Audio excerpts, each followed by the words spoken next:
Hello மக்களே, first of all நாளைக்கு exam எழுத போகிற குரூப் 2 தேர்வர்கள் அனைவருக்கும் என்னோட ஆல் தி பெஸ்ட்டை ஃபஸ்ட்டு தெரிவிச்சுக்கிறேன். நாளைக்கு காலையில் 9:30க்கு எக்ஸாம்.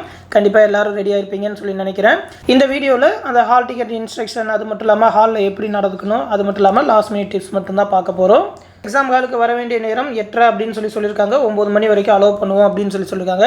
நீங்கள் ஒரு 8 மணி அப்படின்ற மாதிரி டார்கெட் வச்சு போங்க. கொஞ்சம் முன்ன பின்ன ஆனாலும் கரெக்ட் டைமுக்கு போய் சேர்ந்துடலாம். 8:30 மணி இல்லை 9 மணி அப்படின்னு சொல்லி நினச்சிட்டு போனீங்கன்னாக்கா லாஸ்ட் மினிட்ஸில் அந்த 1 நிமிஷம் 2 நிமிஷம் லேட்டாக போகிறதுல உங்களை எக்ஸாமுக்கு அலோவ் பண்ணாமல் விட்டுருவாங்க. அதனால் கொஞ்சம் முன்னாடியே போகிற மாதிரி பார்த்துக்கோங்க. 9:30க்கு எக்ஸாம் ஸ்டார்ட் பண்ணிடுவாங்க. ஃபஸ்ட்டு 15 மினிட்ஸ் கொஸ்டின் பேப்பர் படிக்கிறதுக்கு டைம் கொடுப்பாங்க. கொஸ்டின் பேப்பரை வாங்கின உடனே எல்லாமே கரெக்டாக பிரிண்ட் ஆயிருக்கா அப்படின்னு சொல்லி பார்த்துட்டு, கொஸ்டின் பேப்பரில் சில இது பிரிண்ட் ஆகலை, ஓஎம்ஆர் ஷீட்லேயே ஒழுங்காக பிரிண்ட் ஆகலை அப்படின்ற மாதிரி ஏதாவது பிரச்சனை இருந்ததுன்னா உடனே அதை இன்விஜிலேட்டர்கிட்ட சொல்லி சரி பண்ணிடுங்க.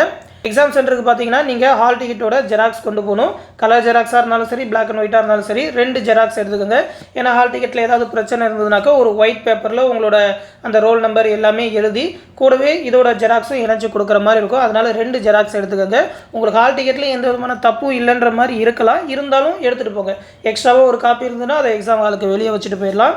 ஐடி ப்ரூஃப் அதே மாதிரி ஒரிஜினல் அண்ட் ஜெராக்ஸ் ஏதாவது ஒன்று, ஓகேவா? ஒரிஜினல் எடுத்துக்கோங்க, ஜெராக்ஸும் எடுத்துக்கோங்க. ஜெராக்ஸ்ன்னு மட்டும்தான் ஹால் டிக்கெட்டில் போட்டிருக்காங்க. சில இடத்துல ஒரிஜினல் செக் பண்ணுறாங்க. போன தடவை அந்த கன்ஃபியூஷன்லாம் நடந்தது.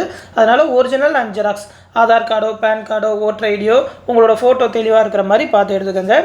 Black colour ball point pen எடுத்துக்கோங்க. அதனால தான் அதை பிளாக் கலரில் மென்ஷன் பண்ணியிருக்கேன். Black colour ball point pen தான் யூஸ் பண்ணணும், ப்ளூ கலர் யூஸ் பண்ணக்கூடாது. 2 பேனாக எடுத்துக்கோங்க. ஒன்று எழுதுனாலும் இன்னொன்று யூஸ் ஆகும். நீங்கள் அந்த இங்க் ரப்பர் எடுத்துகிட்டு போகணுமா, ஒயிட்னர் எடுத்துகிட்டு போகணுமா அப்படின்ற இதெல்லாம் தேவையே இல்லை. வேணால் அதை கூட எடுத்துக்கோங்க.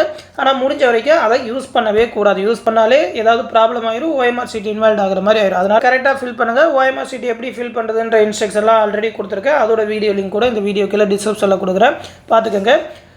ஒரு பாஸ்போர்ட் சைஸ் ஃபோட்டோ எடுத்துக்கோங்க. சப்போஸ் உங்களோட ஃபோட்டோ ஹால் டிக்கெட்டில் கிளியராக இல்லைன்ற பட்சத்தில் அந்த எழுதி கொடுக்குற அந்த லெட்டரோட உங்களோட பாஸ்போர்ட் சைஸ் ஃபோட்டோவும் இணைக்கிற மாதிரி இருக்கும். அதனால் ஒரு ஃபோட்டோவும் எடுத்துக்கோங்க. ஜஸ்ட் அதை பாக்கெட்டில் வச்சுக்கலாம். அந்த ஃபோட்டோவில் எதுவும் எழுதிடலாத மாதிரி பார்த்துக்கோங்க.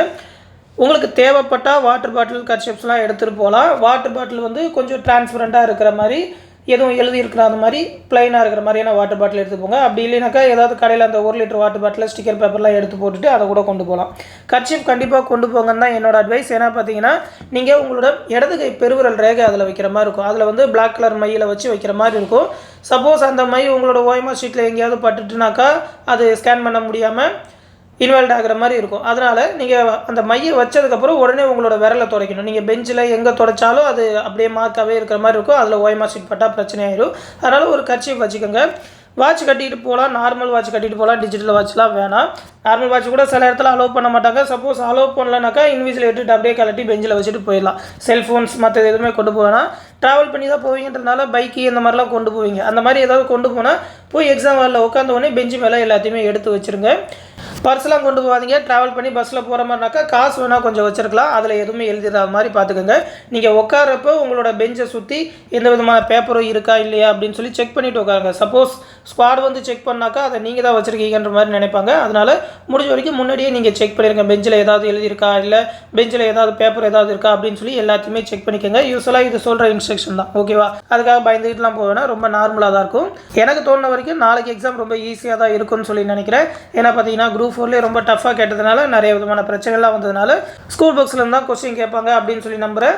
அதனால் கொஸ்டின் பேப்பர் ஈஸியாக இருக்கும் அப்படின்னு சொல்லி நினச்சிட்டு போங்க. கஷ்டமாக இருக்குமோலாம் டவுட் வேணாம். நல்லா படிச்சிருக்கிறீங்க. அதனால் நல்ல மார்க் ஸ்கோர் பண்ணுவீங்க. எந்த விதமான பயமும் இல்லாமல் போங்க. இன்றைக்கி முடிஞ்ச வரைக்கும் 10 மணிக்கு மேலே படிக்காதீங்க. உடனே தூங்கிடுங்க. ஏன்னா பார்த்தீங்கன்னா டயர்டாக இருந்து நாளைக்கு எக்ஸாம் வரல டயர்டாக இருந்தீங்கன்னா யோசிக்கவே முடியாது. கண்ணு முன்னாடி தான் ஆன்சர் இருக்கும், அதுவுமே தெரியாமல் போயிடும். அது மட்டும் இல்லாமல் நிறைய கொஸ்டின்ஸ்க்கு ஆன்சரே தெரியலனாலும் அந்த ஆப்ஷன் எல்லாத்தையுமே நெக்லெக்ட் பண்ணி எது கரெக்டாக இருக்கும் அப்படின்னு சொல்லி கண்டுபிடிக்கிற மாதிரி இருக்கும். அதுக்கெல்லாம் ரொம்ப யோசிக்கணும்னாக்கா நீங்கள் ரிலாக்ஸாக இருக்கணும். அதனால் முடிஞ்ச வரைக்கும் சீக்கிரமாக தூங்கிடுங்க. சீக்கிரமாக ஹாலுக்கு போயிருங்க.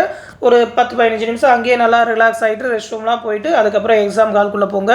மற்றவங்க நிறைய எழுதிடுவாங்களோ அவங்களுக்கு ஈஸியாக இருக்குமோ அப்படின்னு சொல்லலாம் பயப்பட வேணாம். நாளைக்கு எந்த மாதிரி கொஸ்டின் வரப்போகுது அப்படின்னு சொல்லி யாருக்குமே தெரியாது. அப்படின்றதுனால உங்களால் முடிஞ்ச வரைக்கும் உங்களோட பெஸ்ட்டை கொடுத்துட்டு வாங்க. அதற்கான ரிசல்ட் கண்டிப்பாக வரும்.